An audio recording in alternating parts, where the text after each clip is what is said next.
Chapter 15. Slayer, Part 1 of 2, you are listening at novelfull.audio. Rumble rumble.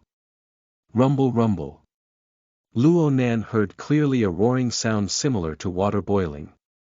In fact, over half of the flaming clouds that pervaded the corridor was actually boiling. Crimson air bubbles amassed and pressed together to bulge, swell, and burst. It looked like an underground lake of lava at first glance. But from the burning wraith's perspective, these thick foaming bubbles of life and death were more like a powerful detergent. A boiling can had just been brought out. A terrifying roar stimulated the spores.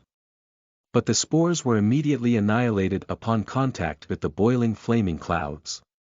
Even the forces that were already in effect, such as the desolate flames that surround the wraith's body, received heavy interference. A maelstrom was forming in the void right at this moment. Three types of flames, whether it be the burning wraiths, the deep blue walkers, or what the soldiers had released, were drawn into the maelstrom. There were no further reactions. Although things were this way, the burning wraith itself still wouldn't be considered to have fallen into a disadvantage. But the problem was, who would engage in a 1 versus 1 fight aboard this military transport ship with you? A bang rang out muffled. Suddenly a blue glow burst forth from a room within the corridor. An imposing figure charged thrusting out. It was actually another deep blue walker. This deep blue walker had clearly pushed itself to its limits in order to link up with the other deep blue walker. It was far more intrepid than the first, throwing itself directly into the fray. The alloy dagger flashed horizontally, and upon that dagger was the same translucent flickering of the format of fire. What precision! Luo Nan had been suspicious whether this slayer possessed the ability to directly sense the Darksider life form. However, the direction of its blade was actually aimed straight at the burning wraith's vicinity, and it was practically dead center. The burning wraith's response was a bit slow. Perhaps it was due to the distance between the two being far too close. Or perhaps it lacked the feeling of crisis from a material attack. Its body only blurred when the knife was just about to hit its body as it tried to dodge. In the end it was still too late. The edge slashed across. The outer surrounding layer of desolate flames were fine, but the inner layer of the void-like shadow wraith was not. Luo Nan could see a blank white long scar formed from the direct slash. That one slash was able to cut the void. On Luo Nan's side, the burning wraith sent back a sudden mess of information. Then it exploded out with ruthless power. The burning wraith had already been provoked to its vicious nature, now it no longer listened to Luo Nan's commands. It no longer restrained itself from launching siege hammers as it directly attacked out. The format of fire that guarded the Slayer's body suddenly darkened. The body was still flying through the air when it had lost control, crashing into the metal wall of the long corridor and leaving several dents into the hard metal. Quite a few people screamed in alarm. But the several kilogram heavy exoskeleton armor rebounded back from the collision. The glow of the protective flames darkened even further while the flames upon its dagger seemed to congeal with substance. And another slash flashed out from the soaring body. Damn! Luo Nan cursed darkly. This slash appeared to be deviate quite a bit from the previous attack, only sweeping the surroundings of the burning wraith. However, that tyrannical and fierce determination already converged and intertwined with the format of fire to directly attack the inner core of the burning wraith. These two consecutive attacks, most notably the last one, directly knocked the burning wraith's response system into disorder. It went paralyzed on the spot. Although this thing appeared to have a ferocity that flooded the heavens, as expected, what it feared the most was those who possessed the absolute staunch and unyielding determination to face off against it. It had been tamed by Luo Nan just before. Now it had been stunned by a blade. These things were possible because of its fear. Naturally, the Slayer wasn't in a good condition as well. After that blade slashed forth, the Slayer smashed directly to the ground, sliding. Then it collided to the corner of a wall and was motionless. Personnel down. And at this very moment, the first deep blue walker that had entered the scene shouted an order loudly. At the same time he had a moment's chance to manipulate the format of fire to cause the flaming clouds that had been rendered with vigor to spiral and close in from 8 sides. He sought to crush and kill the burning wraith. But perhaps the chaotic situation in the long corridor caused apprehension to grow in his heart. The enclosement of the vortex of flaming clouds wasn't especially tight. A certain issue emerged based on the position of the burning wraith. And just in time, Luo Nen exerted some stimulation upon the burning wraith and forced the wraith to awaken from its stunned state. The wraith was unable to retaliate with anything further. It directly transformed into a rainbow ray and broke through the weakest part of the flaming clouds. Then came another escape attempt. It directly passed through the bodies of some rich kids and entered the lower deck of the warship. The central AI's decision processes were still sharp and prompt. But the collapsed rich kids in the corridor acted as a human shield, causing difficulty for the AI to execute follow-up procedures. The AI could only order the organization of a second wave of attacks to intercept the wraith. The very first deep blue walker who had entered the scene shook his head. He had no intentions to chase after the wraith. He unhitched his sealed helmet to expose a handsome and cold face. It was none other than Yen Yonghua. Right now the medics went to check out the unknown life/death state of the Slayer on this floor. But before they could touch the Slayer suddenly flipped and got up. The Slayer pushed aside the medics and immediately smashed the ground heavily with a fist, venting the resentment and hate within the mind. Yen Yonghua walked towards the Slayer with a grave and stern face the whole time. Then he exposed a never-before-seen smile as he reached out a hand towards the Slayer. Captain He. The most important thing is to maintain control of your mood when facing the Darksider life form. Besides, you've already done the best you could just then. I know just how clearly matters went myself. The Slayer absolutely refused Yen Yonghua's act of goodwill. The Slayer growled coldly in a low voice and then used the armor's power system to get up and began to calibrate the armor. Captain He. The translucent faceplate of the Slayer's helmet twisted over to direct at Yen Yonghua. The quality elite of Quantum Corporation are worthy of our trust. I hope you will continue with our mutual cooperation in order to reduce unnecessary mistakes. I really value this time when we cooperated together. Yen Yonghua chuckled. Well, that's natural. The Slayer turned around and walked ahead with Yen Yonghua following behind. He carefully appreciated the special hint of femininity within the low scratchy voice.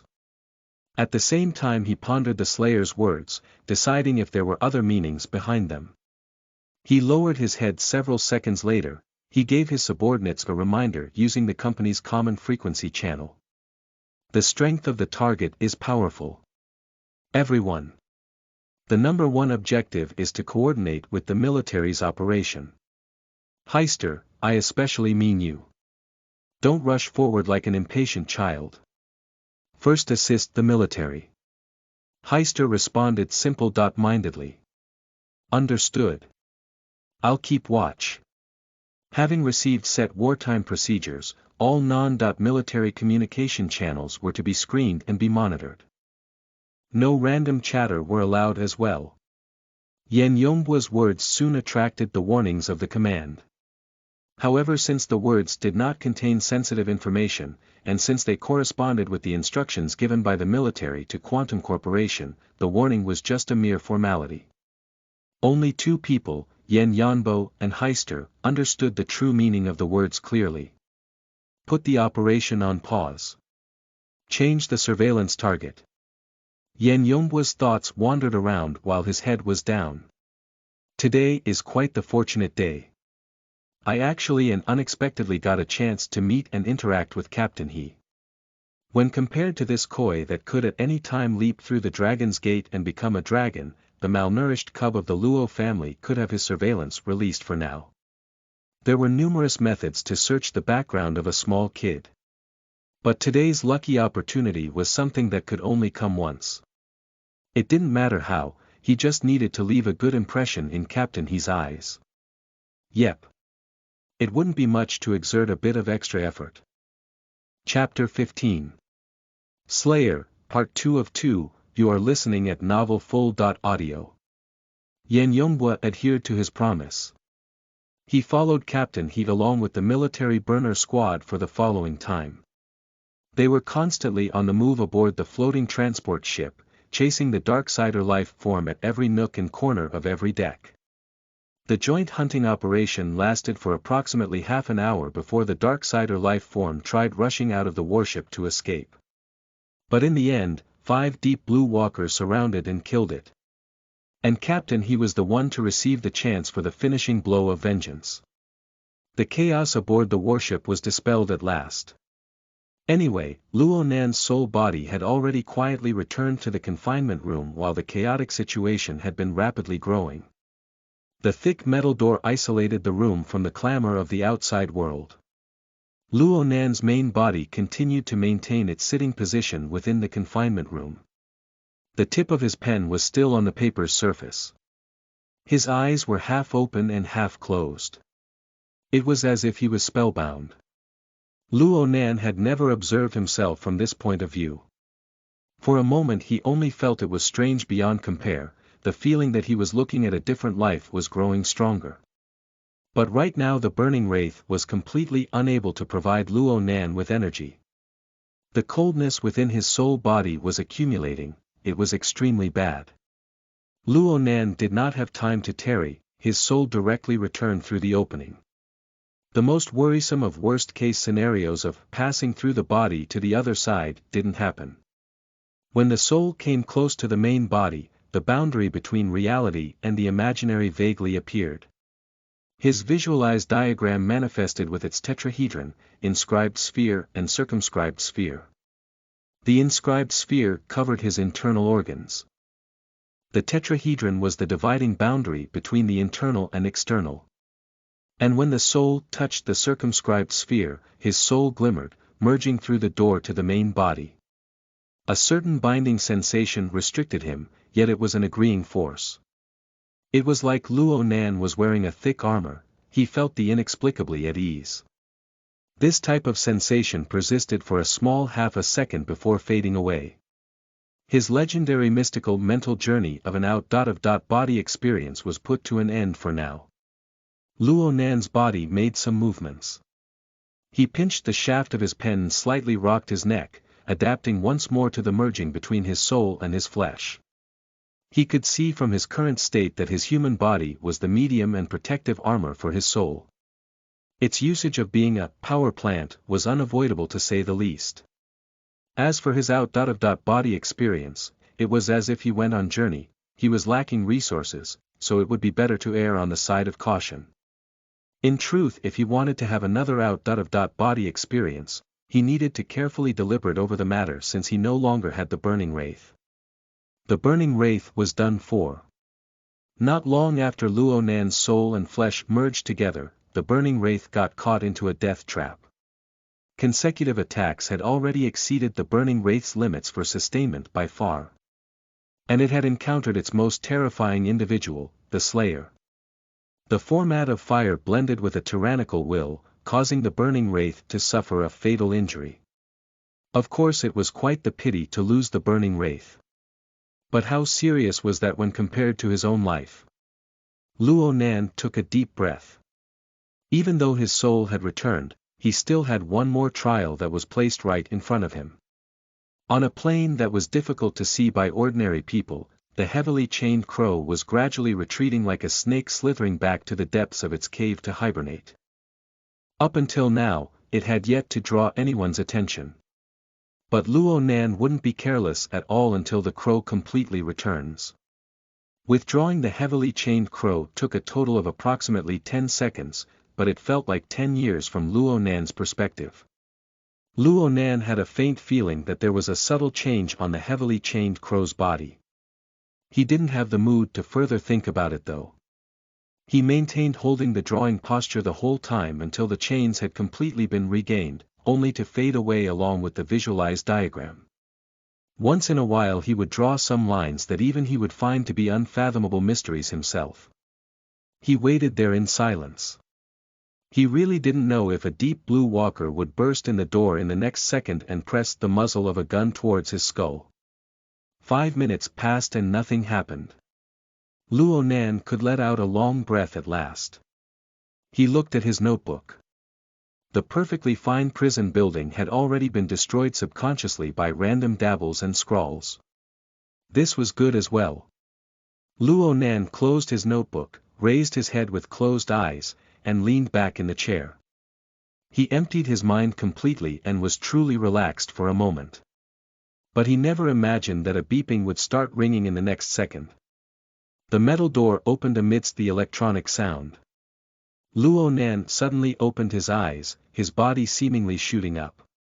But in the end he relaxed after a moment of stiffness. His sitting upright body was staring in a blankly towards the door. God knows what it was armed with. Luo Nan let out a relaxed breath when he saw the person coming in the door. It wasn't a deep blue walker nor was it any of the fully armed combat personnel. It was actually the captain who had brought him in this room in the first place. You. Follow me. The captain's tone of voice was unexpectedly gentle as he indicated to Luo Nan to follow him. Luo Nan didn't waste time thinking and stood up to catch up with the captain. The captain logged them together into the transport stop vehicle so they could enter the interior transportation line. Luo Nan maintained a silence from beginning to end while they were inside the vehicle. He had an introverted and taciturn temperament all his life. If no one would initiate a conversation, he would just sit there the whole day and be perfectly fine with it. In the end the captain unexpectedly had to exchange some words with Luo Nan. Right now the police have already boarded the ship to immediately begin the investigations. You are a minor and there are many rules in place. Right now you are to meet your lawyer to do some preparations. Lawyer. Luo Nan was somewhat baffled. You helped me hire a lawyer. Our military has nothing to do with it. The captain had responded simply. At this time, the transport vehicle arrived to a different zone on the warship. Arrangements have already been made and were going underway over here.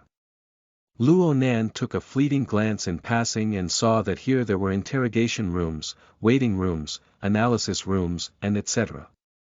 The analysis rooms composed of various sampling analysis equipment in great numbers. It appeared the military was completely serious. Actually, the majority of people performing the activities in this zone didn't wear the most commonly seen deep space gray military uniforms.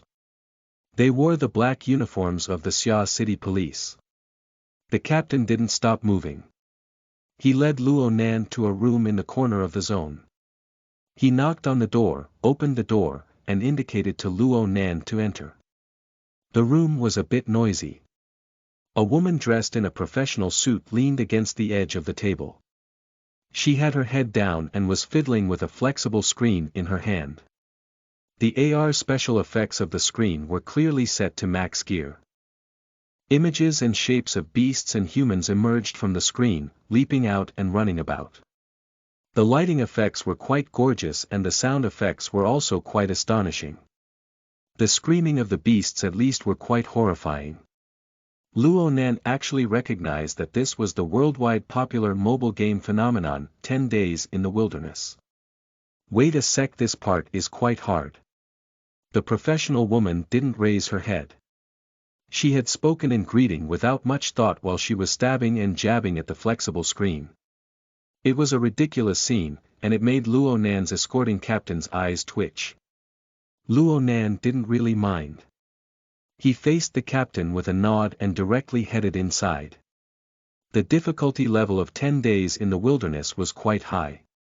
Just a few steps and techniques in and the game character was buried within the enormous gaping mouth of a mutant. The professional let out a sigh. She raised her head and a smile burst out on her tender and young pretty face. Hello, you must be Luo Nan. I am Zhang Yingying, the lawyer commissioned by young Master Xie. Ah, Xie Junping.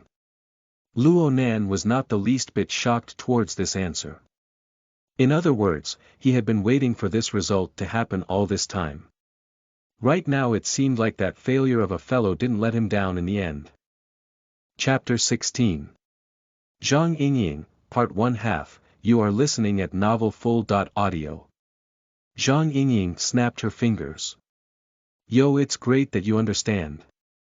Zhang Yingying's frivolous and casual manner was far different than the image Luo Nan had in his mind of a true lawyer. Luo Nan felt quite astonished that Xie Junping would dispatch a lawyer like her to help him.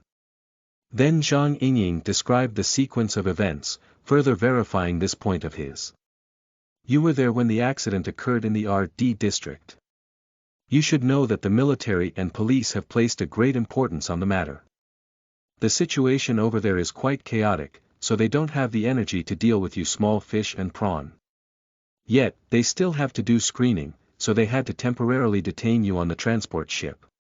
Yep, this is an example of having some luck amidst disaster. Luo Nan stared at her mute. What luck? Zhang Yingying blinked her eyes. Your luck is in not getting screwed by both sides. You're still a minor. We were able to intervene in time thanks to the fact that you're on this transport ship. Otherwise you absolutely wouldn't be able to hide it from your family if it were down to the police and their strict procedures. Hee hee. Luo Nan was left speechless. He had to admit that this young lawyer had hit the nail on the head with her words. If his aunt were to find out about this matter. He didn't even dare to imagine the scene. Zhang Yingying was finally satisfied when she saw Luo Nan change facial expressions. She spoke again. It's not just this. Do you know of the mess that just happened on the warship? I was aware. Luo Nan replied in quite the refreshing manner. The shadow mist pervaded the space even within the confinement room. Even an idiot could tell something was up. You have a decent amount of guts. I took a look at the monitoring recordings they sent me. All alone, smoke coming in from all sides, yet you were still able to be that calm. You continued to sketch and draw. Someone like you is quite rare, kiddo. I like young people like you the most. Zhang Yingying reached out her hand and smacked Luo Nan on the shoulder hard, causing Luo Nan's somewhat stiff muscles to completely relax. She didn't care for the subtleties of Luo Nan's mood. Zhang Yingying continued speaking. I arrived on this warship 2 hours ago. The reason why I wasn't able to meet up with you until now was due to those government and military nutjobs. They're scared that you guys are hiding problematic characters, so they forbid you contact with the outside world. But when this mess happened, they realized that isolating internal and external affairs is awfully stupid. So they started changing their tactics. Locking down the Darksider life form was a more difficult matter. Luo Nan's thoughts began to flow and circulate, moving somewhat absent-mindedly. Zhang Yingying faked a sort of coughing sound. So pay attention. Isolating internal and external matters and it comes to taking heavy precautions is really lazy of them. They inherently placed no importance to you small fishes and prawn. Though they are releasing you today, this doesn't mean they're giving up. It means they are saving their intentions to screen and search for later. They are much more serious now than they were in the beginning. You must be careful and cautious of the things you will soon say and do. I have the utmost confidence in you. But if you're misunderstood by some certain people, now that would be very troublesome. Luo Nan nodded his head silently. The door made a sound at this time. The captain who had just left had come back again. Lawyer Zhang, please finish your preparations. Finally it's my turn to go on stage. Zhang Yingying stood up straight. She wore high heels and was taller than the not completely matured Luo Nan by half a head. She looked quite grand and imposing, contrary to expectations. Only her excessively tender face was a pity, as well as her energetic smile, they were out of harmony with serious and professional outfit. She looked at Luo Nan's taut face and blinked her eyes. You can't be nervous. Do you watch movies often? Luo Nan had yet to barely catch up with her line of thinking. He responded after a second. Once in a while. Those big criminals in the movies. What do they say when they face the police? Please talk to my lawyer. Bingo. Zhang Yingying vigorously smacked Luo Nan on the shoulder again. She took the lead and walked out the room. Luo Nan looked at the young female lawyer's slender back attentively. He had already made a definite conclusion. No matter what her goal was, this lawyer Zhang was absolutely not someone that Xie Junping could handle in a lifetime. What are you doing distracted? Come on. Let's finish this quickly. Zhang Yingying pressed forward ahead. Luo Nan chuckled and followed her going outbound. While they were talking, the traffic of people seemed to have somewhat increased at the ad hoc trial area setup. Xie Junping had sought a lawyer for Luo Nan's sake. Those rich kids, including those still detained, wouldn't fight alone. According to Zhang Yingying's explanation, those rich kids' private lawyers had already consciously formed a team at the last moment and were already carrying out negotiations with the police. Speaking in the strictest sense, Zhang Yingying was also considered a member of this team. However, she had yet to finish up some matters.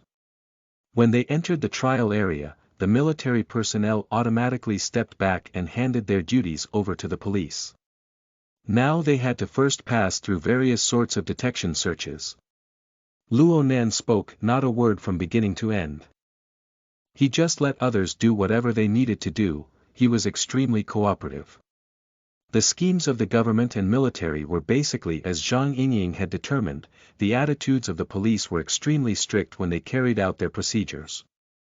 And so Zhang Yingying's speech about finishing things up quickly was destined to be nothing but hot air. Various investigations, various interrogations, and various procedures had to be completed.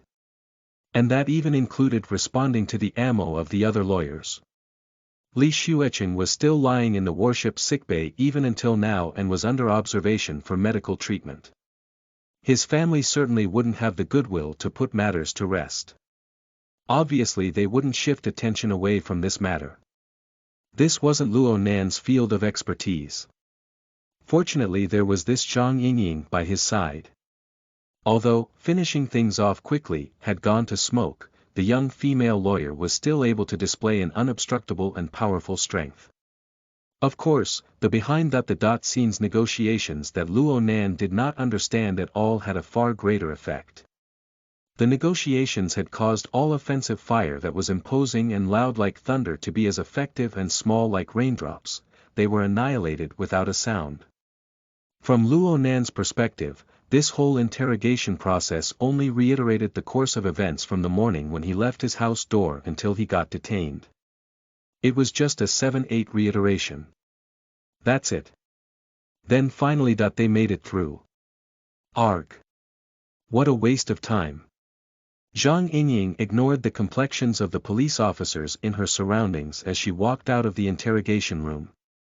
As she sighed with a drawn-out tone, she raised her sapphire-blue scarf a bit to the side in passing, exposing half her snowy-white bosom. Right now, a full 10 hours had already passed from the time when they first entered the stage. This marathon type of setup really drained one's spirits. Fortunately, Luo Nan was able to eat 2 large high-nutrition meals to replenish his energy. It can be said that he had already passed through the worst of it. Zhang Yingying clapped her hands. It's done. The matter has been resolved in a satisfactory manner. Only a record of inquiry will be left behind by the police. They're still mainly focused on the incident in the RD district. As for the personal injury that happened here, relax. There won't be any repercussions. The world of the wealthy. Luo Nan was like a stereotypical angry youth. He snorted coldly in his heart. Then I can go now. Not yet. This warship can't possibly land just for your sake.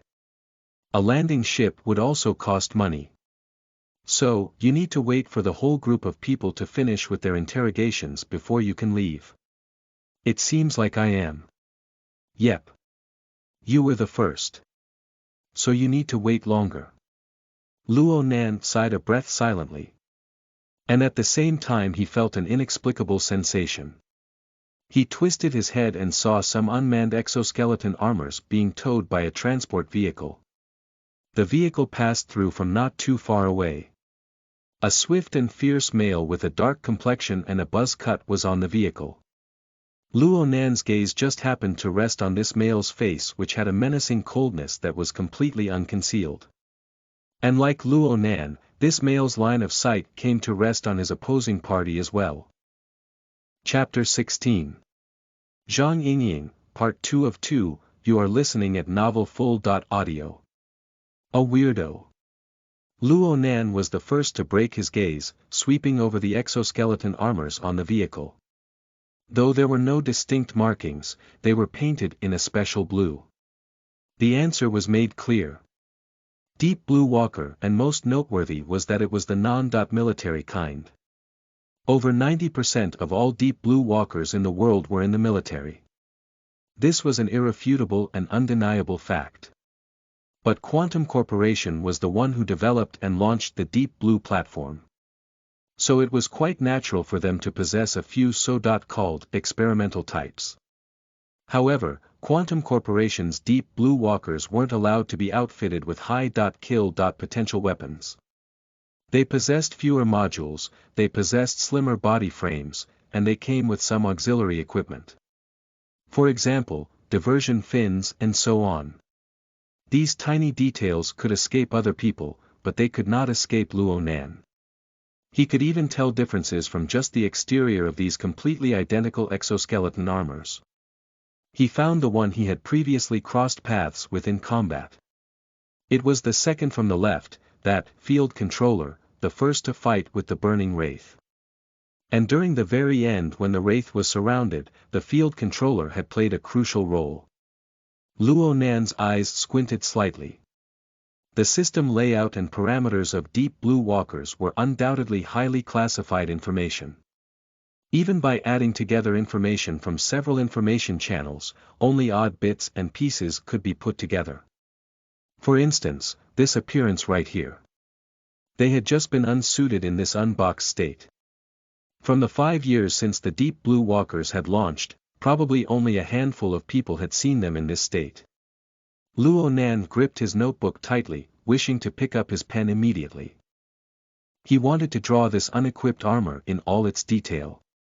However, at this time, the swift and fierce dark male aboard the vehicle casted an even colder and menacing gaze over to Luo Nan.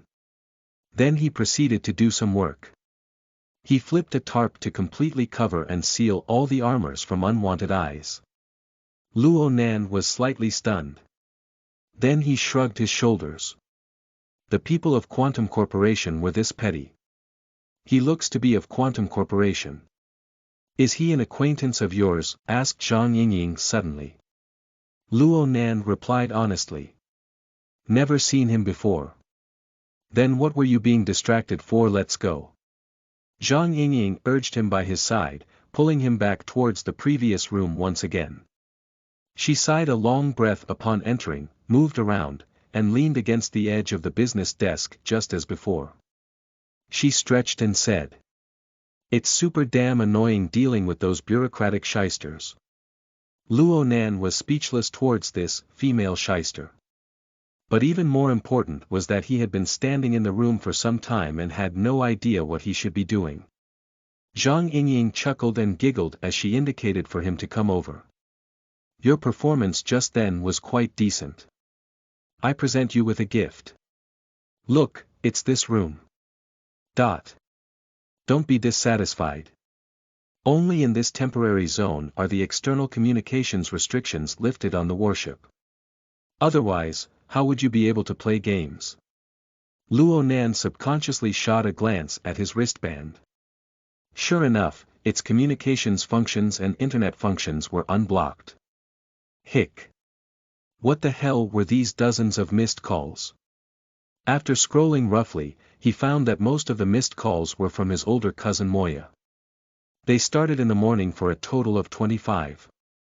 Then starting from 7 in the evening, his aunt also left 3 messages. It was already 10 at night right now. Luo Nan could only feel the numbing of his scalp. He was unable to think of anything else as he dialed a number in a rush. He found his lifelong accomplice, Miss Moya. Sis. Nan. Moya's voice contained some uncertainty. Sis, what's up? What do you mean what's up? What were you up to the whole day? I called you but you never picked up. I went to school and couldn't find you. I went home and couldn't find a single trace of you. I was already prepared to make a special police report, you know. Moya's high-pitched and piercing rock-and-roll type voice was like a sandstorm blotting the sky. It was like a nuclear explosion had gone off, the flames of anger burned greatly. Why didn't you go to school? Why didn't you take the society tests? You tricked me yesterday, didn't you? Luo Nan, you've improved then. You're starting to go outside and play around already. Luo Nan had been suddenly hosed with a flood of berating words. The intense and penetrating voice tore though and was rendered by his wristband, reverberating within the entire room. Zhang Yingying whistled and looked up towards the ceiling. She carried the, I don't know anything, look of an innocent bystander. Luo Nan was unable to deal with his embarrassment. He walked away slightly and informed his older cousin of his current circumstances. All he had to do was remove the element of the burning wraith from today's matter and everything could completely be explained by bad luck. He didn't really need to cover up the other details. After Moya vented out the accumulation of her worries and anger, she was willing to listen to Luo Nan's explanation. However, she had not an ounce of sympathy towards Luo Nan's misfortune. Serves you right. You deserve getting bad luck for sticking with that trash Xie Junping. If you haven't learned your lesson yet and repeat this in the future. The type of people in the Mystic Arts Research Society are more or less this type. You might as well forget it anyway since you can't get in. Ha! Luo Nan suddenly realized that he undoubtedly missed today's entrance interviews for the Mystic Arts Research Society. But how did his older cousin know? According to the caller IDs, Moya had restrained herself quite well in the morning, she only called him twice. But at 4 in the afternoon when the society activities began, she made a call every 10 minutes on average. It was clear that she only became agitated after she knew he had skipped the tests. Moya sneered through gritted teeth. I know you're stupid. I think you have an accomplice over there. Get them to help you now. Right now the issue is that you've skipped the tests, you stood them up. You took my reputation, stomped it on the ground, and ground it. And there's more. You didn't pick up when Mother called. I risked my life and said that you needed to stay to do an experiment as a test for the society. You need to pay me back for this lie. Otherwise you're screwed. Not a person in heaven nor hell would be able to save you. Luo Nan felt his heart squirm. He knew for certain that his older sister had done quite a bit of work in private. It really would make people embarrassed, skipping the tests this time. He blurted out. Then I'll pay for dinner tomorrow as an apology. Moya sneered. You're excused with this dinner. But let me tell you, stay away from that circle. That group of good.4.nothings live extravagantly for all their lives with bottomless money as a basis. And you have nothing. I don't want to use future inherited property to assist a moron like you. The final dialogue between this sister and brother completely lacked family affection. But Luo Nan was long since used to his older cousin's style of talking, he didn't mind. He realized that Moya was keeping watch at his apartment right now in Blue Bay Community. Naturally he expressed his thanks over and over. Moya was completely full of disdain and contempt when faced with this and said sneering, I'm rushing to the venue. Then she hung up the phone. Moya had formed a band with a few other people during her college years. She already had some reputation in this community in Xia City. And her popularity was on the rise. Her busiest times were at night. Today she had waited in the apartment building, keeping watch for news for Luo Nan's sake. It was needless to say how great of her reputation was lost. However, Luo Nan inevitably grimaced when he thought of the plan laid by his older cousin. He thought for a moment, but he still hardened his courage to give his aunt a call. He didn't dare to mention the events that happened today, he could only follow the lie spread by Moya. He fabricated that the society needed to check his experiment skills as a reason for staying so late. As for the results of the tests, he could only speak ambiguously. He had to wait until tomorrow for the results. They would talk about it once they're released. It wasn't a good time to open video chat and he wasn't able to determine via the sound of the phone whether his aunt was convinced or not. He only felt that this night his aunt was quite easy to talk to. She even let him off early to rest. He made it through, although it was a great mystery how. Perhaps his aunt felt that he was hiding something when he was hemming and hawing about his test scores, causing some sort of misunderstanding. That would be the greatest thing ever. Chapter 17. Killing Time, Part 1 of 2, you are listening at novelfull.audio. In any case, these telephone exchanges were not that different in cut-throat harshness when compared to school entrance exams. Luo Nan let out a breath upon hanging up the phone, relaxing in an instant. He twisted his head to look at Zhang Yingying and unexpectedly saw that she had picked up his notebook from his seat. She was flipping through it at this moment. The page she had flipped to right now was the sketch of the warped prison building. Although this page had already been subconsciously destroyed by Luo Nan with messy scrawls and scribbles, Zhang Yingying continued to look at it with extreme earnest. She even used her hand to trace along the lines. Luo Nan wrinkled his brows and coughed. Zhang Yingying raised her head. She was not embarrassed at all, instead she asked him with complete interest. This picture must stem from your imagination. Why did you draw it? Is it because you felt some inspiration while confined in that room? What does the warped composition represent? And what do those violent devices, all placed together, symbolize? Even the lines surrounding the sketch seem to contain a lot of meaning. Luo Nan originally wanted to decline answering her questions. But when he saw Zhang Yingying's expression, he suddenly thought of the subtle attitude she would display from time to time ever since they first met. He felt the tugging of a sensitive heart-string. The thought stirred Luo Nan, causing him to look at Zhang Yingying once more. He changed his gaze completely, sweeping his eyes over her up and down. A few more questioning thoughts came into his head. Hey! Are these questions hard to explain? I just felt that I should draw it like this. I just drew whatever came to me. Luo Nan simply spoke abstractly, but Zhang Yingying was unexpectedly satisfied with this type of answer. Transferring what you felt. That's very good. Luo Nan's curiosity towards Zhang Yingying was increasing, but he didn't want to leave his own notebook in Zhang Yingying's hands for too long of a time. He reached out, took it back, and sat back to his original position minding his own business. One could tell from his attitude that he didn't want to chat. In fact, Luo Nan was pondering right now on how he would move a step towards verifying his own conclusion. And also at this time, he heard Zhang Yingying beckon him. Hey, want to play? Luo Nan raised his head and saw Zhang Yingying lift her flexible screen to indicate towards him. The PvP of 10 days in the wilderness is the best part about it. It's way more invigorating than solo mode. How could Luo Nan be in the mood to play games? He tactfully rejected her offer without thinking, but Zhang Yingying was especially persistent. She was now a pure and lively girl who loved to play. It would appear that her mental age was somewhat younger than that of Luo Nan. Come on, come on. It's great for killing time. Look at the police's pace. Even 7, 8 more hours may not be enough for them to finish things. It would be considered quite good if we're able to get back home by 5 in the morning. When that time comes, just send me directly to school. Relax, you won't be tossed out of the warship to fall to the ground.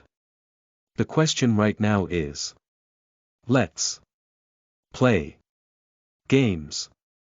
Luo Nan still wanted to refuse even though Zhang Yingying appeared to be itching to play. But the words that came out of his mouth suddenly changed. Then let's play a few rounds. I'll warn you in advance. I'm not sure how to play. No problem. No problem. We're just killing time after all. Zhang Yingying's brows shot up in delight. This casual and innocent attitude was far different than the strong and powerful attitude she feigned before. She immediately placed her flexible screen in front of Luo Nan, fearing that he would refuse. Come. First do a sensing imprintation. 10 days PvP uses hand gestures to control the game. You know of this point, right? Yes, I know a bit. Luo Nan saw the layers of green rays flash past on the flexible screen and hesitated for a moment. But he placed both his hands on the screen regardless. Soon a beeping sound rang forth, indicating that the scan was completed. Zhang Yingying snapped her fingers. It's set. Ha! I'm saying that the battle starts now. Upon speaking, Zhang Yingying unfolded the flexible screen, placed it on the business desk within the room, and sat her own self on one side of the table to be opposite of Luo Nan. Then she dimmed the lights in the room, making things quite official. The flexible screen casted light waves after hearing a command. A light blue arcing film of light pushed open with a radius of nearly a meter. The shade of color underneath this dome changed into a suitable matching color, successfully forming and constructing a red earth and blue sky. This boundless desolation was the backdrop to the game. From looking at the increasingly realistic special effects, one can tell that Zhang Yingying's flexible screen was the #1 top brand in the market. It was actually able to take the portable game, 10 Days in the Wilderness, and render a mid-scale battle stage with units as a result. Luo Nan sat upright outside the game area and looked at the vast wilderness that was concentrated atop the desk. Virtual characters wore all sorts of exoskeleton armors. They shuttled about, flying around. It would be a lie to say that his heart was still like water. He was only 16 years old. It was in his nature to play games. How could that nature be completely dispelled? He was eager to give the game a shot deep in his heart when he saw the detailed imagery of the game. He spent a moment thinking about assimilation about being truly in the game. He spent a moment wanting to cause wanton destruction on the surface of this world. His spirits, though subtle, were something unsurpassable. Yeah, he hadn't played many games. In front of him, Zhang Yingying had quickly chosen a character. Her hands were clasped, supporting up her chin. She was all smiles as she waited for Luo Nan to choose his character. No need to feel anxious. Take your time. I'll take it easy on you. Luo Nan really didn't take up that much time. 10 Days in the Wilderness was a mobile game on the global phenomenon level, no matter what anyone says. The number of people online had a peak record of 970 million people. This record was unbroken to this day. Mobile games released nowadays started to incorporate all sorts of immersive elements online. When he lived with his aunt's household, he was pestered by his siblings to play Versus. He had the basics down. He thought things over only by a bit, then he chose a relatively low learning curve typical hero. The trump card of the Earth's military. The fire power expert Haya. Haya's profile indicated that this imposing petty officer lived in the later part of the 80s. Under the support of the military's Fire I platform, he was a complete walking independent military weapon house. Although his movement speed was that of a person, his berserk yet accurate assaulting fire was sufficient to annihilate enemies from over 500 meters away. When both sides had finished choosing their characters, the game automatically deployed them on the battlefield. But when Zhang Yingying saw the character intro scenes, she immediately shouted. What's the meaning of this? Are you looking down on me? Ha! Fine, you didn't choose a deep blue walker and a fantasy type, or a mutant won't do for you. You chose a newbie character to deal with me. There were over 100 characters selectable in the 10 Days in the Wilderness game. They could be separated into 4 types. Standby types, Deep Blue types, Fantasy types, and Mutant types. Standby types referred to military exoskeleton weapon platforms and famous battle heroes. Deep Blue types followed the modifications made by Quantum Corporation to their Deep Blue platform. Mutant types were selected from the most stereotypical mutants in the wilderness. Fantasy types were armed fantasy units unrestrained by imagination. Although the gaming company had balanced the game quite well, in reality one needed to check with realistic circumstances for true balance. Obviously there would be some weaker characters of the 4 different types, especially of the standby type. The standby type relied completely on the character's charisma and low learning curve to support its role as a newbie character. In online company op mode, the standby type carried the decent air of a helpful uncle. However, in versus mode, a newbie choosing this type would be feeding, whereas an expert would be smuffing. Generally speaking, no one would choose this type. Luo Nan glanced at Zhang Yingying. He faced her incomparably resentful attitude and smirked. Not choosing a Deep Blue. After a bizarre moment of silence, Zhang Yingying clasped her hands together. She spoke in an exaggerated drawn-out voice, her eyes flickering like stars. Oh. You don't like the Deep Blue platform too? How bonding. I hate the color blue the most.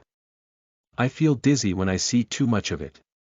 Luo Nan glanced at the sapphire blue scarf this female lawyer was wearing and lowered his head speechless. Chapter 17. Killing Time, Part 2 of 2, you are listening at novelfull.audio. Right now the interface of the game had already begun load and Luo Nan had already determined in his heart to not get caught up with Zhang Yingying on this matter. He glanced at the wind speed and temperature data, issuing the gesture to advance forward. Haya and his pet, a mechanized dog named Nubi who carried 2 ammo supplies, began to climb towards the highest hill in the surrounding terrain as chosen by Luo Nan. Zhang Yingying smirked and crossed her arms over her chest. She didn't manipulate her character at all. Her mutant-type character, Feng Huang, cruised in the air. She carried the posture of control.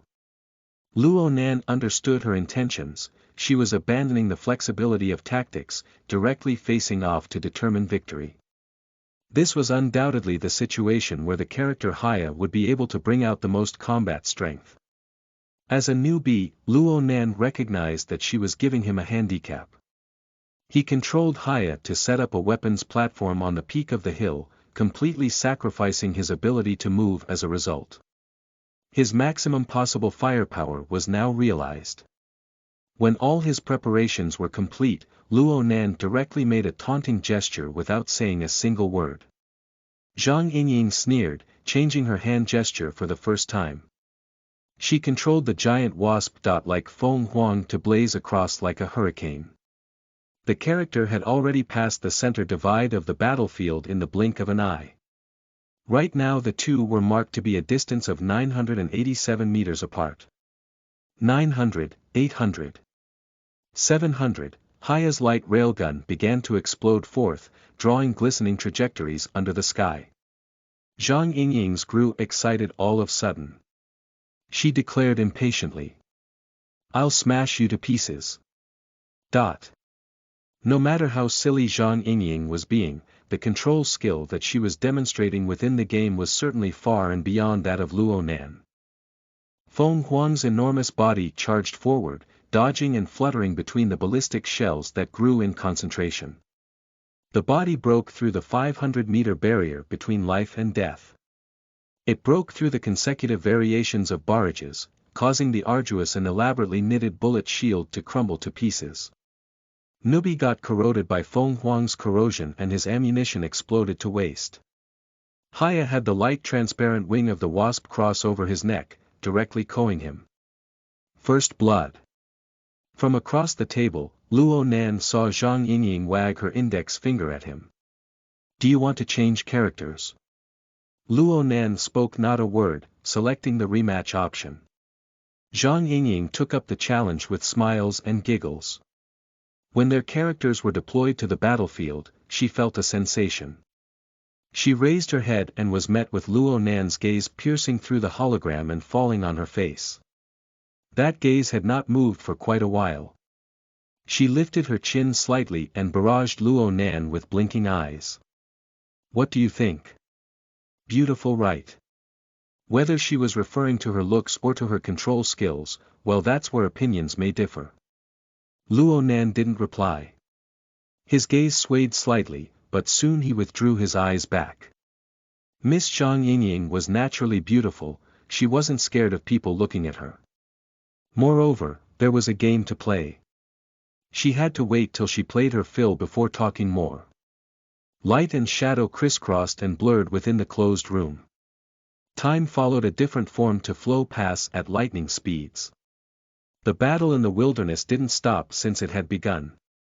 The game continued until a phone call interrupted things to inform Zhang Yingying of the latest news. The investigations are done. What time is it? Damn, we battled long through the night. The register below the hologram displayed the game round, game time, and real time all at once. One could see that it was already 4:50 a.m. on the 28th, Luo Nan and Zhang Yingying had already duked it out for 200 rounds to take up nearly 7 hours of time. It sure is a godly work of art to be able to kill this much time. Luo Nan took a few deep breaths. He wasn't tired from playing the game for such a long time, on the contrary his brain was situated in an extremely excited state. Right now he needed to do something. Luo Nan picked up his notebook, flipped to a blank page, and directly put his pen to the page. Lines from the fluorescent pen had already formed an approximate outline within a short dozen of minutes. The style was the same, sketching style as before. The details weren't refined nor polished, they only portrayed the body movements of the character with a relatively typical background. A lady with blurred features rested her chin on one hand and was signing hand gestures with the other hand within the scene. She appeared to be somewhat lazy at first glance, but the tension in her body spoke to all. She was fully focused and was overflowing with the flavor of excitement. She was immersed in a game. It didn't matter whether it was 10 days in the wilderness or the drinking finger-guessing game, she would always carry this air. She was still assessing her opponent. Perhaps this air stemmed from her intense desire to win, or perhaps it was from a different objective. Luo Nan paused his pen slightly, determining that this was the result he wanted. Luo Nan had already observed Zhang Yingying for a total of 7 hours starting from last night at 10 p.m. The speed that he drew the picture was in opposition with the amount of time he spent observing his subject. This was undoubtedly an atypical way of doing things. Anyway, Luo Nan believed that drawing Zhang Yingying was worth it. Zhang Yingying was absolutely a worthy drawing subject in his opinion. But there was one more thing that still needed to be displayed. Luo Nan's pen hovered in the air without falling. It wasn't that he couldn't grasp what to draw, but rather if the pen were to fall, then a certain bearing would be clearly displayed. He could still wait, still observe some more. He faced the sketch, having sunk into contemplation. Zhang Yingying had already finished her call. She closed the game with some regrets and spoke to Luo Nan. You can go home now.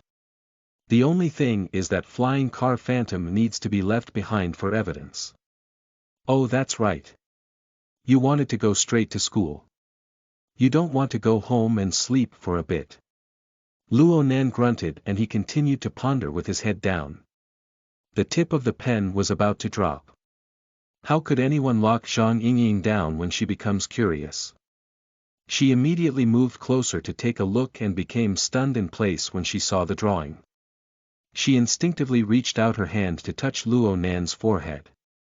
Hey, are you trying to pick me up? Luo Nan didn't avoid her nor did he raise his head. He let Zhang Yingying's warm palm stick lightly to his forehead. The pen in his hand began to sketch out more intricate lines. Kids these days are this precocious. Zhang Yingying simply wanted to take her hand and cover Luo Nan's eyes when she was faced with Luo Nan's playing cool appearance. But the subtle variations atop the notebook sucked all her attention away half a second later. The characteristics of fluorescent pens made it so that it was difficult to embody shadowy shades of lines in accumulation. But through the use of empty space, Luo Nan was able to present a vague billowing of intricate details. It was as if flowing clouds were curling around the lady's body. And thus it was like so. Even Zhang Yingying didn't realize it herself, but when was playing the game to its climax, the air of her body suddenly stirred. Something suddenly became unconcealed to appear in the external world. Even ordinary people wouldn't necessarily be able to discover this mystery even when using scanning devices like when they first entered this zone. The problem stemmed from when Luo Nan had been drawn out by the burning wraith into an out-body experience. The senses of his eyes, ear, nose, and tongue were carved into the special spiritual plane. He was now able to see some inconceivable things.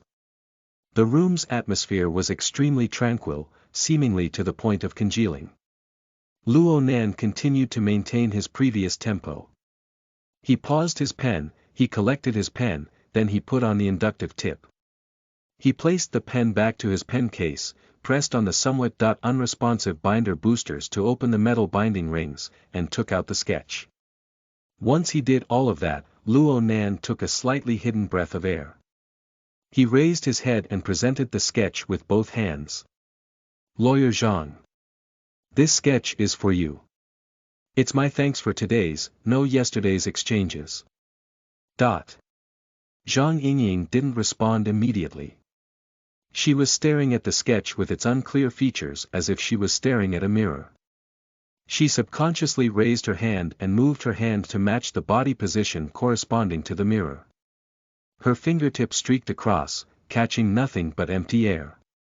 Only one who was spiritually tempered 100 times through 1,000 hammers could receive the information corresponding to the origins of one's body. My Bai Hong that is like this. Zhang Yingying was stunned for a full 10 seconds before she abruptly awoke. Her gaze fell deadlocked onto Luo Nan's face. You're a psychic. Chapter 18. Job Seeker, Part 1 of 2, you are listening at novelfull.audio. Who? Even though Luo Nan was already quite prepared, he was caught off guard by this sudden address. Zhang Yingying's gaze was just like a sharp blade that cut upon Luo Nan's face.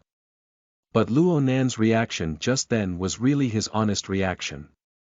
Zhang Yingying wouldn't gain anything from this. But this time, Luo Nan woke from his bafflement in an instant.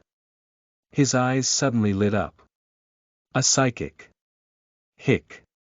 It's like he just blurted out a secret. Zhang Yingying chuckled. Okay then. I'll accept your gratitude. She accepted the piece of paper in a way to block Luo Nan's line of sight. But as she was doing so, she couldn't help but have her gaze remain looking at the paper's surface. She kept on glancing at it. Her heart made a meowing sound of interest. Perhaps this cat was scratching its skull in deathly torment. 2 minutes passed and Zhang Yingying could no longer bear it. She placed the picture to the side and spoke directly open. Why do you draw like this? What is a psychic? Two people's gazes, questions, and curiosity crackled in the air to form a ball of mass. The situation was dire. Unfortunately no one was willing to concede it to first step. They glared at each other in contention to be in a motionless deadlock. Luo Nan was sitting down, so there was a great difference in height between him and Zhang Yingying. He tried to stand up, but something unexpected happened before his butt could leave 2 centimeters from the chair. Zhang Yingying was using her palm to push down on his shoulder, showing no restraint. This gal had a lot of strength. It was as if there was a barbell pressing down upon Luo Nan's shoulder. His entire body tensed to push back against the force, causing even the metal chair to begin creaking. Zhang Yingying leaned forward with her body to practically join with Luo Nan's face. She appeared to have an extremely intimate attitude, but she was confident that Luo Nan would be able to handle it for sure. She increased her strength. Come on. Tell me. Why do you draw like this? I don't remember there being. Ha. Zhang Yingying suddenly stopped. After all, she was quite the intelligent person. She realized something, causing her attitude to change. She processed something, her brain beginning to work at high speeds, her eyes squinting to contain a dangerous air. You're testing me. Zhang Yingying awoke with a realization. That sketched picture was absolutely just a cover given to her by Luo Nan. Its true purpose was to test her reaction. Clearly, Luo Nan had already began to doubt what the target of her actions were, even before he picked up his pen. Of course, it was natural to be suspicious. But for Luo Nan to be able to be this skillful as demonstrated, to apply his own abilities so broadly, and conversely set up a cover to give her. Why, this was quite the nice surprise. Luo Nan sat on the chair. He didn't avoid Zhang Yingying's beautiful face, which was nearly within reach. His line of sight locked up with hers. Yet the mood had actually turned quite tranquil. It was you who investigated me first. You looked at my monitoring recordings. And there's more. You said that I'm not choosing a deep blue. Is it because you felt that I will display a steady hate as a result, using my relationship with Quantum Corporation's formatting theory as a basis? That means that you've certainly investigated my family background and circumstances. You at least know of the matter with my grandfather. Zhang Yingying rolled her eyes. Did anyone ever tell you that if you remember too many details when you're young, you will grow up to be extremely petty? Wow, your small dick sure can shrink. After a spiel of babbling nonsense, Zhang Yingying admitted that she kind of flew into a rage from being humiliated. So she was determined to toss pride to the wind. If you care this much about investigations. Let's continue then. Yep. Student Luo Nan, can you describe what useful abilities you've learned? Luo Nan remained as level-headed as ever. I have no idea how to address my abilities, how to characterize them, what level to place them at. In that case, how can I describe my understanding? Zhang Yingying was slightly obstructed upon discovering that there was really no meaning in engaging with this stubborn anti-hero's heir. There absolutely wasn't any sort of option to compromise in this guy's head. Humph. Might as well bet it big and lay all her cards on the table. No matter how mature he's acting, in the end he's just a baby. After a few curses beneath her breath, Zhang Yingying retreated a step in the end. I never expected for you to lack this much knowledge and experience. I really pity you. Actually, you can easily find out by looking online what a so-called psychic is. It's a fellow who can closely connect and contact ghosts, specters, and the like. These people can sense incorporeal things that ordinary people cannot touch at all. And, they are able to connect to them. There's nothing special about them aside from this. Satisfied now? Luo Nan was obviously dissatisfied. If they really weren't anything special, why did you make a big fuss over nothing? Now it's your turn. Zhang Yingying absolutely wouldn't get the worst of it. She tossed out her question once again, why did you add this glowing band to this portrait of me? Felt like it. Luo Nan was somewhat reserved. He patted his notebook. When faced with some interesting source material, I will have a quite special feeling inevitably. I draw this feeling out later, concentrating it as suitable. Perhaps this is the ability to communicate with spirits. Yep, you're haunted by a ghost, you're the one who's haunted. Although the exchange went like this, Zhang Yingying was still quite satisfied with Luo Nan's response. To the best of her knowledge, the majority of psychics in this world really did use various mediums and ceremonial methods to strengthen their vague senses until they finally reached the result of linking with the incorporeal. For instance, Luo Nan used a pen and paper to take that feeling and display it as an image. Whether it was efficient or practical, it was already very impressive. To use an other-worldly gift to describe the feeling was quite fitting. The event with the Darksider life form had just recently occurred, causing Zhang Yingying to think of some practical future applications of this ability. She soon felt her entire body be filled with interest. How long has it been since your ability has awakened? Are there more pictures like this? Luo Nan looked at her baffled. Is now a good time to ask that? Then let me ask something. These ability users that Lawyer Zhang is mentioning, are there a lot of them? Have you talked with them? How do they practice and train normally? How and what sort of levels are these abilities separated to? What stage would my ability be at? If. Stop. Zhang Yingying crossed her arms to form an X, decisively shouting for a timeout. Then she stood slightly further back to size up Luo Nan up and down with great earnest, looking like she suddenly realized something. You really don't know anything. Anyway, you're quite interested in the circle I'm in, right? Luo Nan didn't hesitate at all. Yes. I'm extremely interested. Zhang Yingying blinked her eyes. Even if the organization I'm in is an evil organization, or perhaps a simple super powerful research institute, the type that specialize in slicing specimens for analysis, you'd still be interested. It's an organization. Luo Nan keenly captured the crux of things. He also responded without the slightest hesitation, you guys are already paying attention to me, right? If you discover that I have this psychic ability, shouldn't you be attracting and recruiting me? Or perhaps abducting and imprisoning me? Haha. You narcissistic madman. Okay then. Let's say things are like you say. Wouldn't the proper thing to do under ordinary circumstances is to wait for a good offer? This impatient job-seeking appearance of yours, what's up with that? Luo Nan thought for a bit. And responded like so. If the choice is between being an outstanding student or being a young and inexperienced employee, I choose the latter.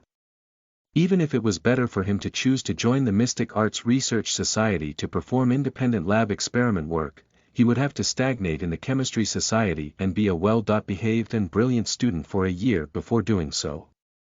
He needed pressure and opportunity. After all, he didn't have much in terms of capital, the time left for his grandfather was not much. That circle was probably overfilled with ability users. If he was going to come knocking, he had to knock his way inside. And he was using the quickest method to do so. Luo Nan stood up and faced towards Zhang Yingying. Beneath her stunned expression, he performed a proper bow. Therefore, please think it over seriously, Lawyer Zhang. Give me the chance to get a job with you. Chapter 18. Job Seeker, Part 2 of 2, you are listening at novelfull.audio. Luo Nan remained bowed for a few seconds while Zhang Yingying continued to remain silent. Only when Luo Nan stood back upright and his line of sight was looking straight ahead did Zhang Yingying smirk a little. She slowly opened her mouth to display a slightly deeper voice. I can understand your thought process. Even though you possess such a wonderful ability, you don't know how to delve into its mysteries. You can only use questions after questions to run in circles without getting anywhere. You look up and around, and you can't find anyone who you can talk to. You don't know what attitude the world takes towards a different kind. There are many people in my circle who once had this look. She took a gentle step forward, placing her hand on Luo Nan's shoulder once more. However, this time the hand was placed extremely softly. You have determination. This is very good.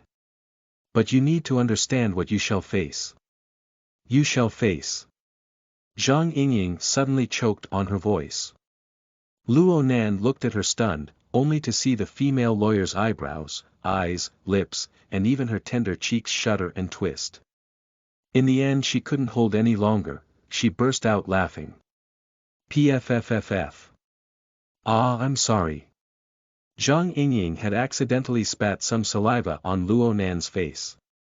She reached out her hand to wipe it away in a hurry. But halfway through she saw Luo Nan display his best expression of all, causing her to erupt with a second bout of laughter. In the end she could only rest her hand powerlessly on Luo Nan's shoulder to support herself, laughing in great delight the entire time. Ha ha ha ha ha ha ha. Oh my God. You must have really believed it. Am I right? I had only heard of chicks like you. This time I ended up meeting one. Zhang Yingying was laughing so hard she was huddled over. Her chin drooped all the way onto Luo Nan's shoulder, it would have fallen to the ground without it. Luo Nan was enveloped by the fragrance and tenderness of a woman right now. How could he expect that this sexy beautiful woman would toss her curvy self over? Obviously Zhang Yingying knew that this was excessive of her, so she later apologized without end. But each time she apologized, she couldn't help but break her restraint upon seeing Luo Nan's expression. This happened over and over until the military came to urge them to leave the ship. Only then did she recover to normal. Nearly 24 hours had passed and the government, military, and Quantum Corporation's investigation had finally come to an end. They didn't have a reason to keep so many people detained, so they began to chase them out. Zhang Yingying continued to hug Luo Nan's arm the entire time on their hasty way out of the warship, speaking gently in search of forgiveness. Although there were people who raised their eyebrows at this behavior, she never had any intentions of letting go. I'm sorry. I'm sorry. Macho man. One must open his heart wide in understanding, right? At the very most I'll never say that your small dick isn't that big ever again. Cough. Luo Nan finally shouted things to a halt. He understood now. She wasn't using her special charms, she was using embarrassment to pressure him. Luo Nan had to admit defeat against Zhang Yingying's brazenness. He had been pulled around in circles down alleyways to uncomfortable topics, causing him to feel vexed. Fine then, Lawyer Zhang. Miss Zhang. Right now I just want to know relevant information on this circle. The important information. Then I'll let the rest go, okay? Zhang Yingying was finally satisfied. She let go of hand with laughs and giggles. Sure thing.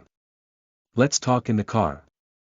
Bidding farewell to the transport ship, bidding farewell to a night of trouble, Luo Lan sat in Zhang Yingying's sports car.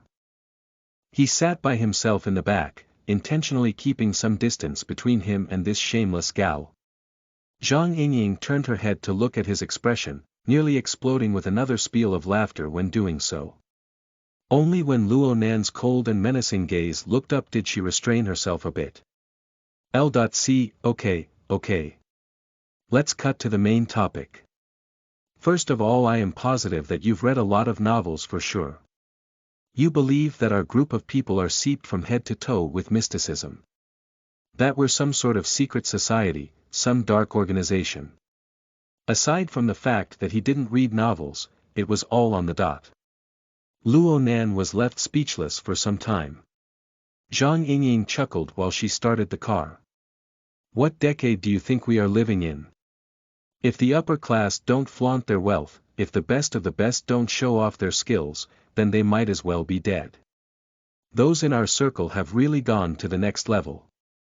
The reason why you haven't discovered other special people is because of one reason. The numbers are too few. The flying car already had the route to Acumen College set up.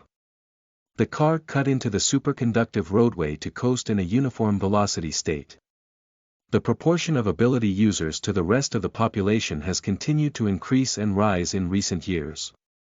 But according to the latest and the most extensive of statistical results that don't include the vagrants in the wilderness and the military's burners, only one ability user will emerge for every 20,000 people on average. There are less than 600,000 of them in the world. The number of people genuinely recognized in our circle as an awakened is far fewer. According to the latest statistics by our society, we've had approximately 70,000 of them emerge. And this is from the last 20 years. This is the result of cultivating new people under the continuous efforts and push of the Awakening Project. Society. Luo Nan captured the crucial point once again. Our professional society, Luo Nan. We also need to keep our best interests in mind, right? Of course, since our scale is too small, we operate under the affiliation of the International Science Expedition Society in name, classifying ourselves as professional explorers. You can directly go to our city's expedition society in the future if you wish to resolve many miscellaneous matters. Let's continue talking then. 70,000 awakened, whether it be through lineage, inheritance, or radiation as their root origin of power, are all scattered around extremely unequally. Of the 88 existing giant metropolises, some metropolises only contain 3 or 2 little kittens. Like Xia City is one of the more lively places, but we only have 1,000 awakened. And among these, a large portion of awakened like to adventure and train in the wilderness. The number of awakened who stay in the city is far fewer. You need to understand that the majority of these people are prideful and stuck up, untamable and unsubduable, eccentric and perverted. To try to conform them together to form some secret society. Sorry. I have to laugh at that. Luo Nan listened in great concentration, receiving a set of practical data from Zhong Yingying's mouth. Images were shaping one by one within his heart to gradually build a strange yet fantastical world. Half an hour passed. The flying car was approaching Acumen College. The flying car accessed the light guide rails and began to line up to enter landing platform. Luo Nan asked a few crucial questions when Zhang Yingying finished with her explanation, then he immediately resumed back to his quiet and reserved state, writing and drawing in his notebook.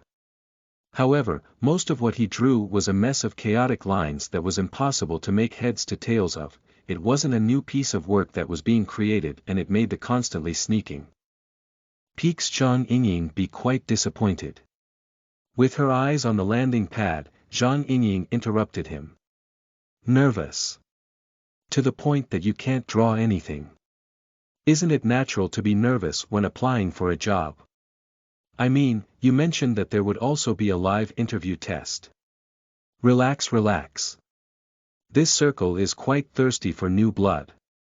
Since you already have a set ability, you'll have a 100% chance of passing when you apply to the society. The only variation you will see lies in your starting rank.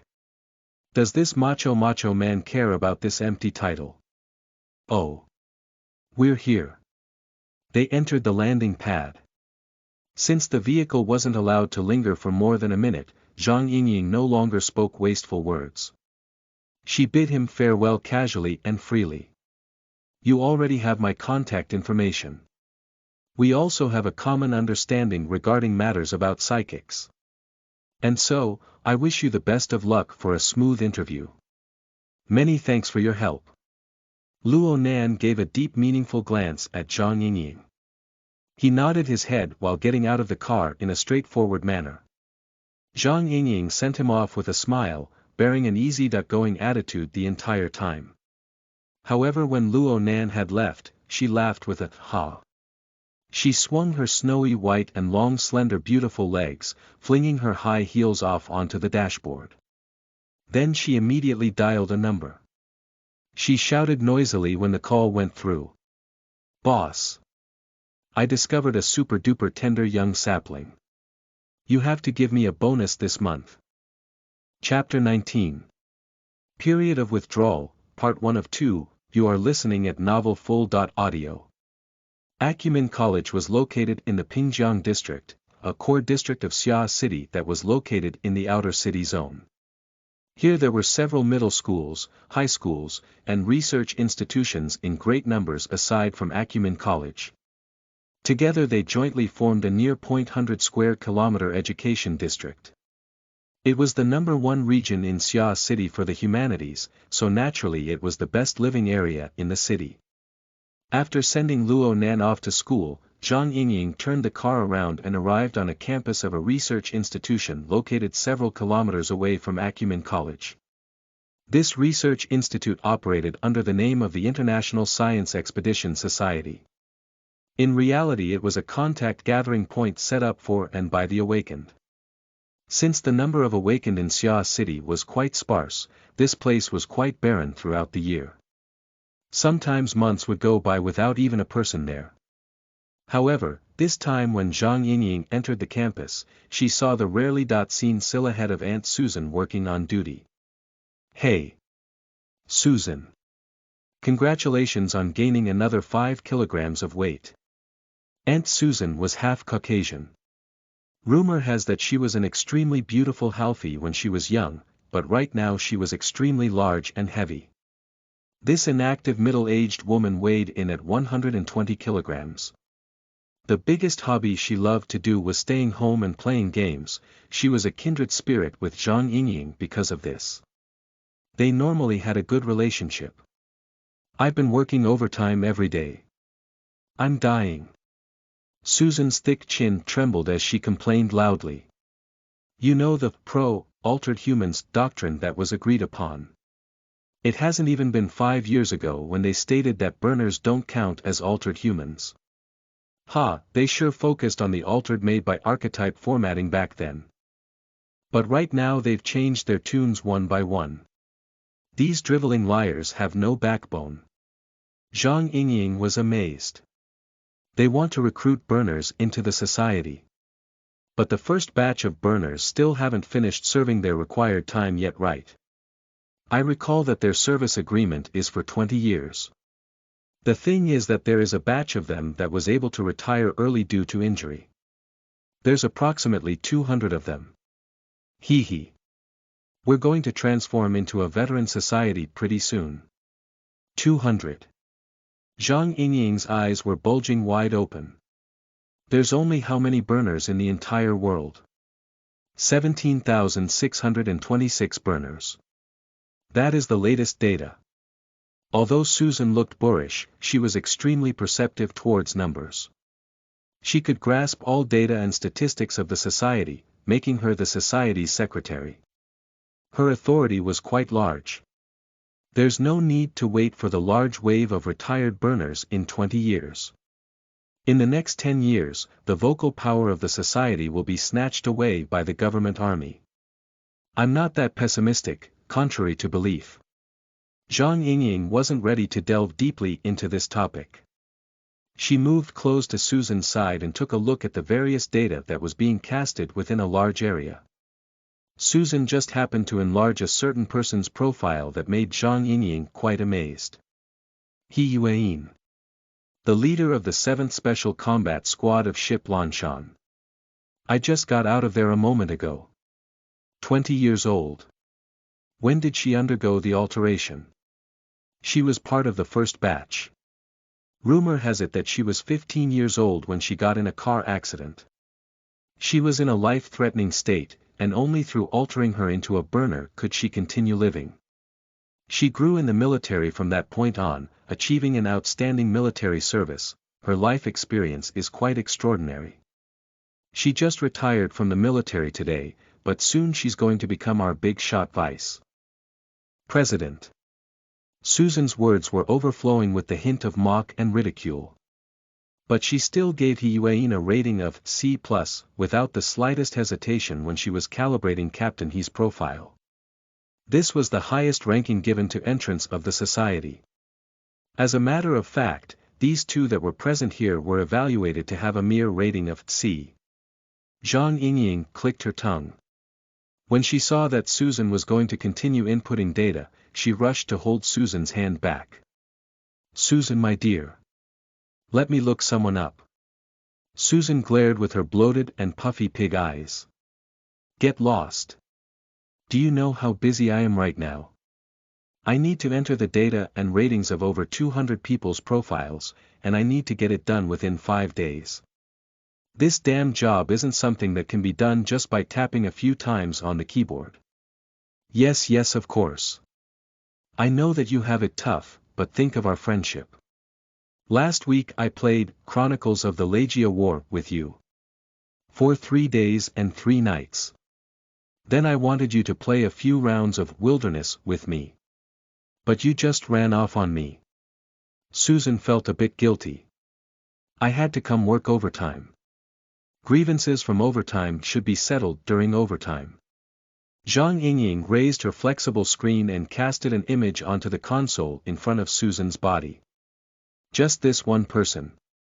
I need him to be entered into the database today. And I need him to have his rating evaluated.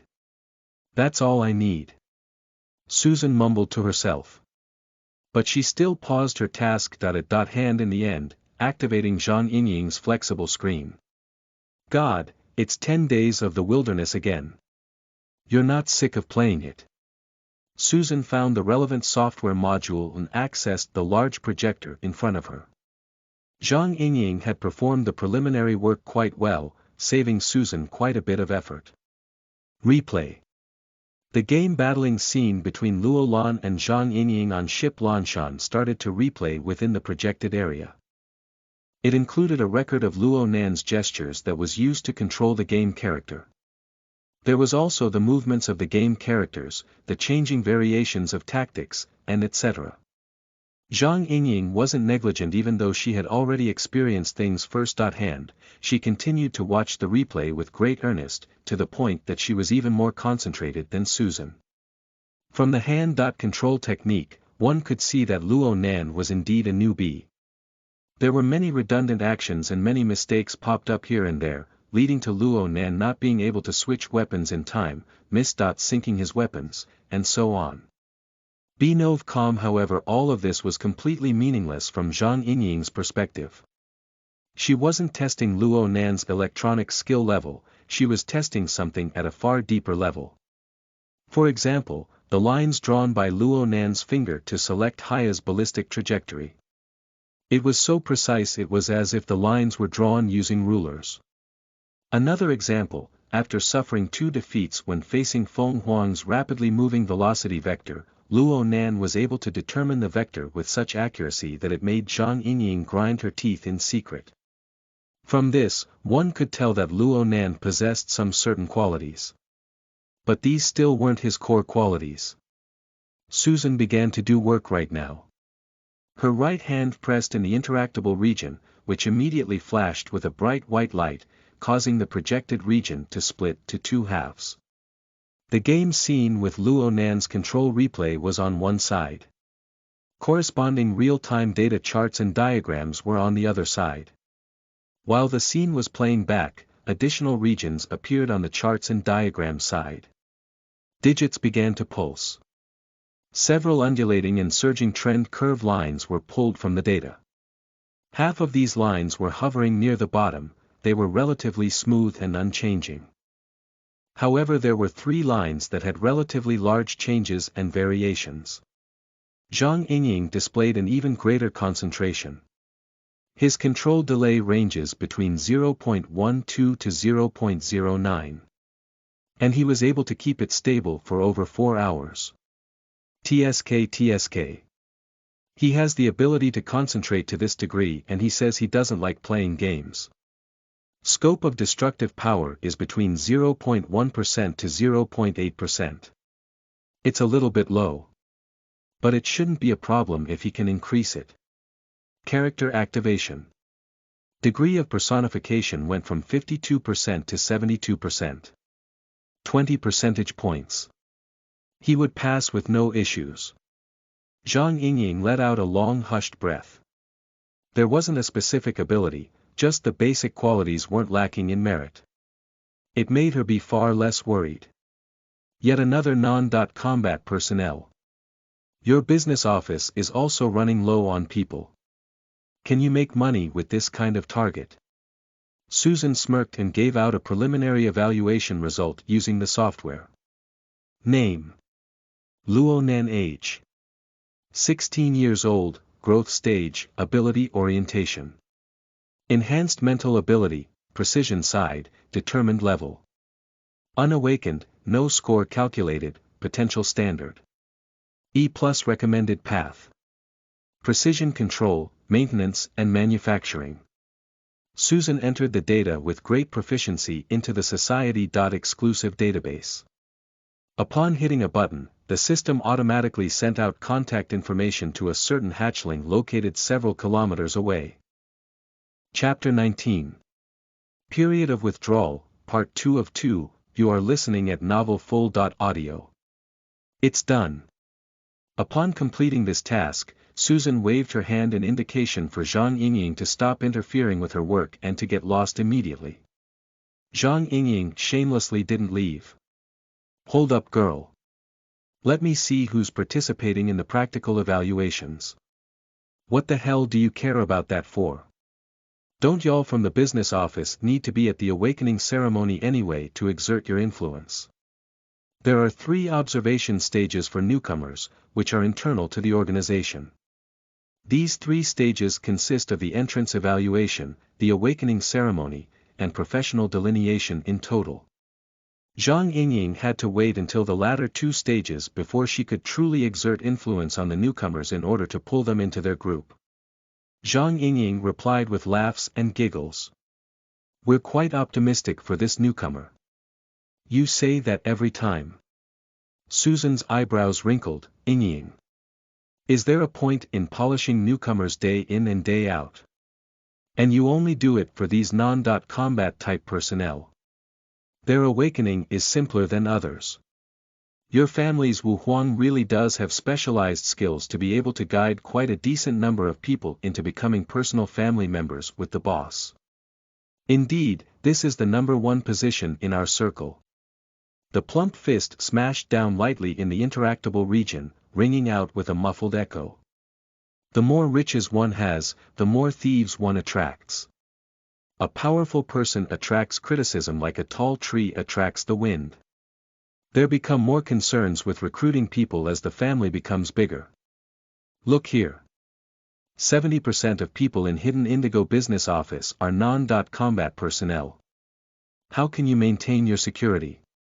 You need to know that some people aren't willing to talk and chat business with you internal and external to the society. Zhang Yingying's eyebrows jumped up. Humph.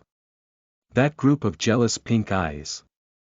They thoughtlessly shout their way to the top upon being awakened as combat types from the ceremony.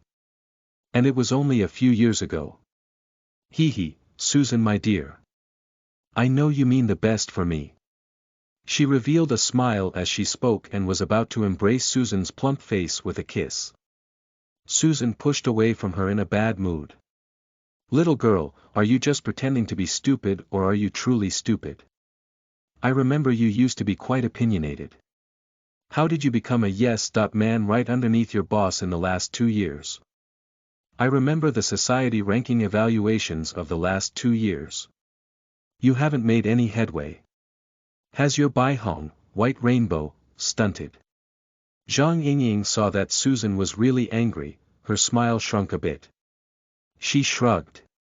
I merely approve of the boss's words.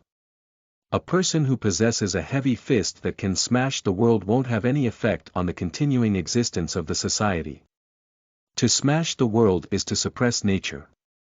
Those who dominate society are ultimately those who maintain the existence of resources and production. As abstractly described, it can be likened to dealing with economic and other various high-level forms. Efficiency will increase if we allocate manpower to this aspect. Susan rolled her eyes. I just feel that you've been brainwashed by his Ma Wu Huang. Through mastery of power and might, one can also suppress others and seize everything they want. Zhang Yingying crossed her arms. We can use gentler methods to achieve our goals, and achieve them more perfectly. Susan smashed another fist in the interactable region. You guys just can't let things turn into a match of power. To be completely relied upon by one's fist. Then other people would be able to suppress you guys and it would be far easier for them to take everything. Says who? This proves everything. Puffy pig eyes and almond eyes stood in opposition. No one would budge an inch. Only when the 2 people's wristbands vibrate with information did they snort at the same time and look down at their respective wristbands. An informative priority notice was flashing on the screen. Emergency meeting. All awakened currently present in Xia City must attend. No virtual forms of communications allowed. Feels like a plotted gathering. Screw you. I admit the omens don't look good though. I feel like it will be quite decent if 50% turn up. The most it will be is 50%. After 3 to 5 skillful exchanges, Zhang Yingying and Susan had reached a common understanding once again. Then they had verified something simultaneously. Susan shook her head. She no longer paid heed to her uncompleted task. She stood up with her fat body in order to turn off the machine and get going. Hey. I need to see if there's a reply yet. CSH*T. That kid probably forgot to reply. Go. Let's go to your car. He's clearly very impatient. Forget it. Let's first get the meeting out of the way. But first, screw the car. You need to play wilderness with me. For at least 10 days and 10 nights. I'll screw you for 10 days and 10 nights. The two people walked away laughing and giggling, tossing the few disputes they had into the empty air of the research institution. Zhang Yingying was still thinking something over when she started up the sports car. Should she give Luo Nan a call? But she had second thoughts. That kid was extremely paranoid. Too much pressure would make things worse. So she let the matter go for now. The sports car set off out the institution's gate and just happening to brush past the prestigious and luxurious car Titan. The Titan was the #1 car for hardcore car enthusiasts. And this was the top edition, Sky's Fury. It was simply an imposing flying tank. At present, Lian Yu sat by herself in the spacious back row seat of the car. Even if the arm rails and pedals were lifted up, the car would still feel absolutely spacious. But right at this time, Lian Yu felt an inexplicable feeling of danger. She had promised Li Xueqing that she would take his car to go back to school. But right now her current circumstances were completely different from what she imagined. Li Xueqing typically had a slimy temper. He sat by himself in the first row and didn't speak a single word to her for the entire way so far. Instead, he made several repeated calls. It was unknown what he was tormented with. Lian Yu had an ominous premonition, but she didn't want to think too deeply of it. She could only force herself to remain calm, bringing out some cosmetics. From within the vague flow of time, a noise suddenly leaped into her ear. It's been a while since I've been to the school locker rooms. Especially the males. Lian Yu's hand trembled upon suddenly hearing these words. Her cosmetics mirror dropped to the floor. She stooped to pick it up, but the spacious seat in the front row revolved over right at this time. The commonly thin Li Xueqing sat upon it. At first glance, he looked to be a teenager who hadn't finished growing up yet. Lian Yu forced herself to laugh. She reached out to pick up the cosmetic mirror. But Li Xueqing also stooped down in front of her, looking as if he wanted to help, but really grabbing onto her hand. Jia Lian. I'm sorry. Today I've made you disappointed. Disappointed your ass. What qualifies you to say such things? Li Xueqing had spoken extremely tenderly, but Lian Yu did not feel any sympathy at all. Instead, it made all her hair stand on end. She thought about the fact that she was the hidden fantasy of this fellow and she nearly slapped him across the face. But she could only struggle. She looked at Li Xueqing's gloomy and pasty face. Her just-ignited fury was extinguished in a flash like a flame that had icy water poured onto it. She could only do her best to open her mouth gently. Xueqing. Calm down first. I'm very calm. I've already prepared a present for you as we drove. Although it's not very pleasing nor delightful. As he spoke, the projector had already cast the location of a stream of bustling people to the empty space on the left side of the car. Just as Li Xueqing had mentioned before, this was a school locker room. Those coming and going were all young students. Lian Yu noticed that the projection was in a first-person view. It was like some immersive type game. However, the controlled character revealed the props in his hand on his own accord. A stun gun. A needleless syringe. And in front of this character was a barely considered familiar back that just happened to be standing in front of a locker, changing clothes. That was Luo Nan. Lian Yu's throat trembled unconsciously. What are you up to? Li Xueqing lightly kneaded Lian Yu's knuckles. He laughed in a low voice. I heard from our people on the inside that he managed to pass the urine test, he's like a pure white lotus flower. Our brothers can't accept this result of course. Lian Yu couldn't help raising her voice. The police have already reached a verdict. What's the point of drugging him now? Li Xuechen was amazed.